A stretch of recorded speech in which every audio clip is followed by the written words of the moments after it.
Para pemirsa, ketemu lagi dengan Suyanto.id, channel untuk berbagi pengetahuan dan belajar sepanjang hayat, sekaligus channel untuk amar ma'ruf media sosial. Jangan lupa klik subscribe jika channel ini dipandang bermanfaat buat Anda semua. Dan tentu video ini kalau sampai ke gadget-gadget saudara adalah berkat editor channel kita, Mas Heri Teguh Wiono dari SMP Negeri 2 Karanganyar, Kabupaten Ngawi. Nah, kali ini kita mau apa? Kali ini kita mengundang narasumber kita yang istimewa, yaitu Bapak Didik Suhardi PSD. Beliau adalah Deputi 5 Kementerian Koordinator Bidang Pembangunan Manusia dan Kebudayaan.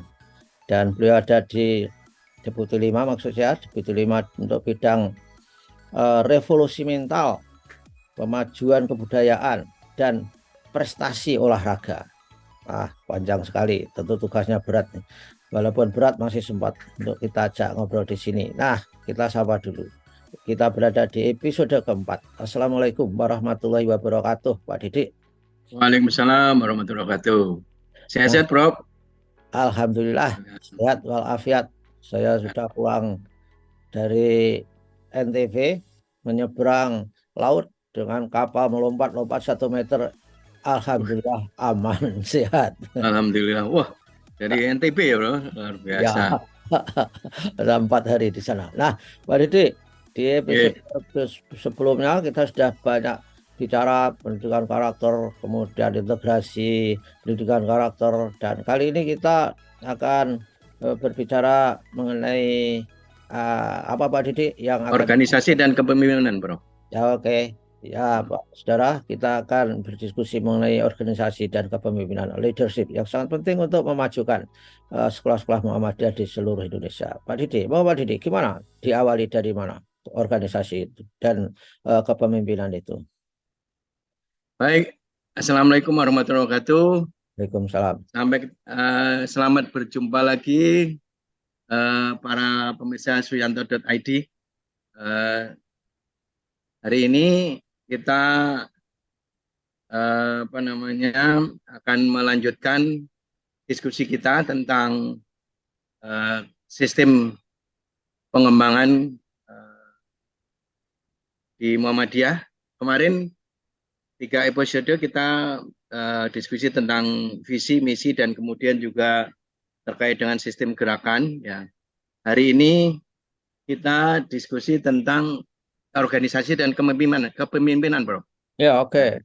Ya. Organisasi kepemimpinan ini merupakan salah satu sistem pengembangan yang harus dilakukan dalam rangka untuk melakukan transformasi dan sinergi antara AUM di Muhammadiyah. Nah, di dalam organisasi dan kepemimpinan ini kita fokus pada tata kelola.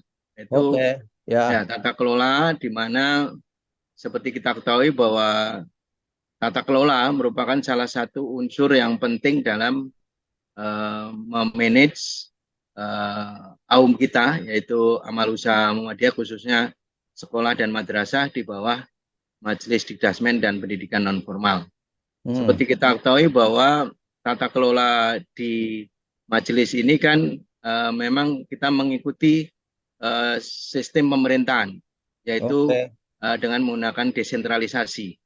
Jadi untuk pendidikan majelis di pusat itu kita sifatnya regulator, kemudian di provinsi itu mengelola pendidikan menengah, ya, kemudian di kabupaten kota itu mengelola pendidikan dasar dan termasuk di cabang dan ranting. Nah, memang karena ini sebuah gerakan memang tidak bisa pure banget seperti di pemerintahan. Jadi ada berbagai variasi lah di lapangan itu, di mana ada cabang mengelola pendidikan menengah, ada macam-macam lah. Pokoknya ini katakan ini merupakan mosaik yang luar biasa lah, yang harus kita saling dukung, saling sinergi. Yang penting sinergi antar majelis itu tetap harus kita kedepankan, sehingga walaupun ada yang kurang sesuai dengan apa aturan, prosedur, sepanjang itu transparansi dan akuntabilitasnya bisa dipertanggungjawabkan, ya kita terima saja apa adanya. Yang penting apa namanya, bekerja sama, kolaborasi itu harus menjadi bagian dari apa namanya, menjadi bagian dari penghikmatan kita di Gerakan Muhammadiyah ini. Nah, oleh karena itu prinsip utama dalam tata kelola ini memang kita akan memperkuat manajerial dan leadership, ya. Ya, oke. Manajerial leadership baik itu di tingkat pusat, wilayah, apa namanya, daerah, cabang, ranting, termasuk juga di tingkat AUM. Karena kalau di uh, manajerial dan leadershipnya ini kita tidak perkuat, maka ya tentu akan ketinggalan dengan kondisi sekarang. Seperti kita ketahui sekarang kan banyak sekali apa namanya lembaga-lembaga ya yang dikelola oleh masyarakat, itu yang menyelenggarakan pendidikan berbasis Islam, yang mana mereka juga sudah menggunakan pengelolaan secara modern. Nah, tentu Ya, ya, Muhammadiyah juga harus melakukan itu, Prof. ya, Gitu, Prof. Ya. ya. Saya kira dalam tata kelola itu kan kita terkenal ya. Nah, terkenal bukan kita terkenal, kita sudah mengenal hal yang sangat-sangat apa sangat selalu dipahami orang mengenai man, money, material, structure, culture, dan juga figure. Atau kan dengan kata lain SDM, budget, infrastruktur, kemudian ada lagi kultur dan juga ketokohan. Nah, Betul, Prof. dari hal yang seperti itu, ini kan harus digarap berprioritas, Pak Didi. Mana ini yang harus diprioritaskan? SDM atau budget atau apa ini kira-kira untuk saat sekarang? Ya, ya betul, Prof. Karena kita ini kan eh, lembaga voluntary ya, Prof ya. Ya, Tentu yang paling pertama kita harus lakukan transformasi ya tentu SDM-nya ya. SDM ini oke. dalam pengertian ya pengurus ya. Tentu kita harus meluruskan niat ya, Hmm. meluruskan niat bahwa kita ini berkhidmat untuk membangun SDM, membantu pemerintah untuk membangun SDM yang berkualitas untuk masa depan Indonesia Emas 2045. Dan tentu ini komitmen ini penting untuk kita selalu ingatkan bahwa karena kita berhemat, beramal itu harus ikhlas, Hmm. berusaha itu harus profesional, maka itu yang selalu kita dengung-dengungkan. Memang ada beberapa kendala yang tentu kita hadapi, misalnya kebetulan kan pengurus ini kan tidak semuanya apa ya, Ya, orang yang tidak punya kegiatan. Jadi ya. tentu memang membagi waktu ini menjadi sesuatu yang harus kita manage dengan baik. Sehingga walaupun masing-masing punya kesibukan, tapi paling tidak kita harapkan ya di setiap majelis itu harus ada orang yang standby setiap hari, sehingga bisa menjadi apa narasumber referensi ketika ada masalah di AUM, ada masalah di ranting, di cabang, yang itu tentu membutuhkan membutuhkan narasumber mencari jalan keluar, sehingga mereka bisa mendapatkan pencerahan dalam kegiatannya sehari-hari. Hmm. Itu, Prof. Ya. Gimana untuk menyediakan infrastruktur yang kira-kira ya tidak mewah-mewah amat, yang penting memadai. Tapi saya bermimpi bahwa di sekolah Muhammadiyah itu ada sekolah-sekolah yang memang sangat hebat menjadi rujukan, baik oleh Muhammadiyah maupun oleh orang-orang di luar Muhammadiyah. Ini gimana ini? Infrastruktur gimana Pak Didik caranya untuk membangun infrastruktur? Apakah melibatkan orang tua, masyarakat, mengajak pengusaha yang ingin melakukan CSR, apa ini yang bisa, yang sudah terjadi, dan kalau itu terjadi bisa ditiru, bisa Ya, direplikasi di tingkat misalnya cabang, ranting dan sebagainya. betul. Ya, Bro. Memang kalau kita lihat di lapangan, memang ada berbagai pola yang dilakukan oleh pengelola ya, pengelola AUM ya, misalnya ya, ada beberapa sekolah yang kebetulan pengurus majelisnya itu luar biasa. Jadi dia memberikan bantuan walaupun sifatnya pinjam tapi tidak berbunga gitu, sehingga itu sangat membantu sekolah untuk mengembangkan infrastruktur di wilayahnya. Kemudian juga ada beberapa sekolah ya termasuk yang kita bina Prof itu seperti MBS Sleman itu kan dulu Hmm. mereka wakaf wakaf tanah ya dulu ya Prof ya. Ya, Wakaf tanah itu yang luar biasa itu Mas Agus dan teman-teman pengelola itu yang tadinya tidak ada apa-apa, tidak punya apa-apa, sekarang luar biasa itu Prof. ya, Ya, ya. dengan caranya sendiri mereka komitmennya luar biasa yang tadinya nggak punya tanah sekarang sudah 16,5 hektar Hmm. dengan jumlah murid dan santri 3.100. Ini luar biasa. Menurut saya ini salah satu AUM yang bisa dicontoh ya, diadopsi, diadaptasi ya, sehingga di tempat lain yang mungkin sebetulnya sarana prasarana sudah cukup tapi muridnya kurang, nah barangkali bisa menggunakan cara yang dipakai MBS. Nah, di sisi lain juga ada beberapa yang menggunakan misalnya dengan cara kredit bank ya, kredit bank atau juga dibantu oleh beberapa PTM ya, yang diasuh oleh PTM sehingga mereka bisa mengembangkan infrastrukturnya. Nah, tentu hal ini AUM harus punya komitmen yang tinggi untuk kalau yang pinjaman harus bisa mengembalikan dengan baik.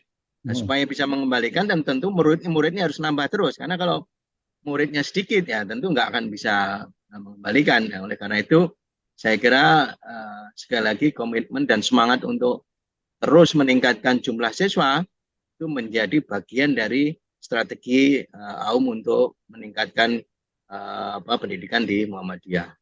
Ya, ya, ya, ya, ya.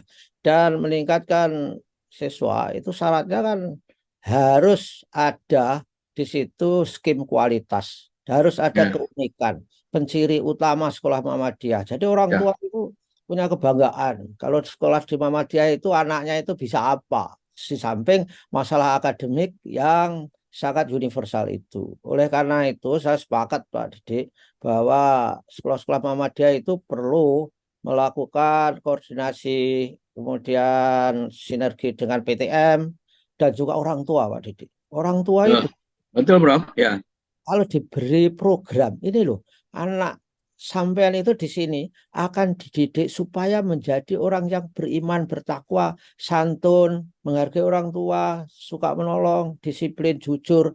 Itu mereka tertarik dan akan membantu. Tapi kalau kolaborasi antara sekolah Muhammadiyah dan orang tua itu nggak baik, itu tidak akan bisa maju sepesat yang mereka memiliki hubungan yang baik itu. Gimana? Sekolah yang baik-baik itu menurut pengamatan Pak Didik, hubungan orang tua dan sekolah gimana Pak Didik? yeah, betul, Bro. Jadi sekolah-sekolah yang baik itu rata-rata memang ada dua hal yang diperlukan. Yaitu seorang kepala sekolah yang hebat, baik dari sisi manajerial maupun dari leadership-nya, Bro. Oke. Manajerial dalam pengertian memang dia harus bisa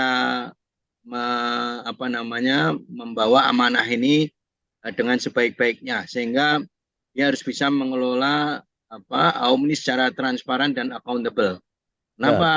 Karena kalau itu bisa dilakukan dengan baik, insya Allah kepercayaan masyarakat akan semakin kuat. Dan ya, masyarakat, karena di Indonesia ini kan sebetulnya kesadaran masyarakatnya akan pendidikan kan sangat tinggi, Bro. Jadi sepanjang kita bisa melayani dengan baik, ya, kemudian ada bukti autentik bahwa anaknya sekarang dari sisi akademik maupun non akademik dalam hal ini agamanya bagus, sikapnya bagus, karakternya bagus, insya Allah orang tua tidak hitung-hitungan untuk ya, membantu sekolah dalam mengembangkan sekolahnya. Kemudian yang kedua, leadership, Rob. Ya. ya. Di beberapa sekolah yang hebat itu memang leadershipnya luar biasa. Hmm. Ya, salah satu yang menjadi ciri khas leadership ini kan berani mengambil risiko. Nah, ada beberapa sekolah yang hebat yang ada di Muhammadiyah ini, leadershipnya luar biasa. Ya banyaklah contohnya ya, beberapa kepala sekolah madrasah yang hebat itu ya rata-rata mereka punya leadership yang bagus, berani mengambil risiko untuk pembaruan ya, pembaruan inovasi, kemudian juga hal-hal baru yang itu dilakukan sehingga menambah ya, menambah kualitas dari layanan di AUM kita itu. Ya, oke. Jadi leadership itu penting, berani ambil risiko, tapi risikonya itu bukan ngawur loh ya. Jadi calculated risk. Jadi risiko yang terhitung, dihitung dan dibicarakan secara rasional. Sehingga sejak awal memang harus ada manajemen risiko itu. Baiklah, Pak Didi, saya kira sudah banyak hal dan tentu saja kita berharap sekolah-sekolah Muhammadiyah itu akan tetap maju supaya menjadi penghela masyarakat yang berkemajuan sesuai dengan cita-cita perserikatan. Saya kira itu Pak Didi ya. Dan betul Bro, ya, terima kasih. Saya kira pesan kita bahwa sekolah swasta Muhammadiyah ini kan sekolah yang sudah lama, sudah sangat berpengalaman. Oleh karena itu setiap perubahan yang ada, baik perkembangan ilmu pengetahuan dan teknologi maupun perkembangan kebijakan, harus bisa kita ikuti dengan baik dan kita bisa cepat beradaptasi untuk membawa pendidikan Muhammadiyah yang berkemajuan. Amin. Itu berapa? Yeah. Amin. Ya, begitulah. Saya kira organisasi ini penting, bahwa orang jahat kalau organisasinya baik itu bisa mengalahkan orang-orang baik ya. Jadi kita harus paham hal itu. Terima kasih Pak Didi dan sehat walafiat, sampai ketemu lagi. Bro. Wassalamualaikum warahmatullahi wabarakatuh. Waalaikumsalam warahmatullahi wabarakatuh.